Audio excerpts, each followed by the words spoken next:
Actually, kasi MU kami dati nun eh. And then, parang hindi nag-workout. And even though, like, nagkaroon pa rin ng try sa iba, like, kung mag-workout ba, parang hindi pa rin ako makakapag-move on sa kanya. Yung feelings na siya pa rin yung hinahanap ko, ganon. Yung feelings na siya pa rin yung gusto kong makasama. Kasi parang malaking regret tsaka yung loss sa akin. And then eventually, nung nagkaroon kami ng chance ulit, kinuha ko na. Tapos sabi ko, hindi ko na pwede arihin yun. Kasi ayoko nang bumalik sa dating sa dating regret na nagawa ko dati. Ayun. So, doon ko na Pero nung first date namin talaga, kahit nung MU pa kami, ko na siya yung gusto kong makasama.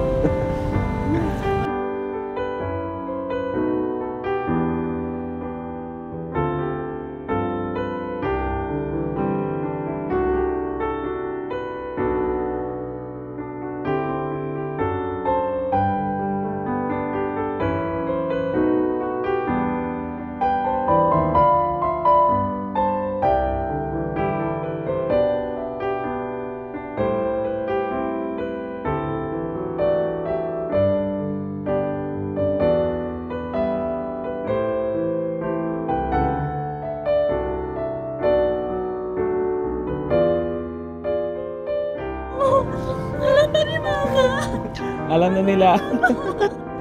Ano na gusto mo yung ginawa ko, Pat?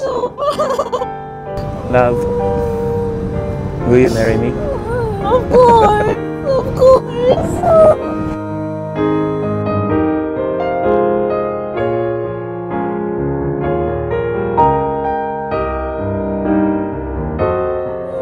Paano kung tumaba ako?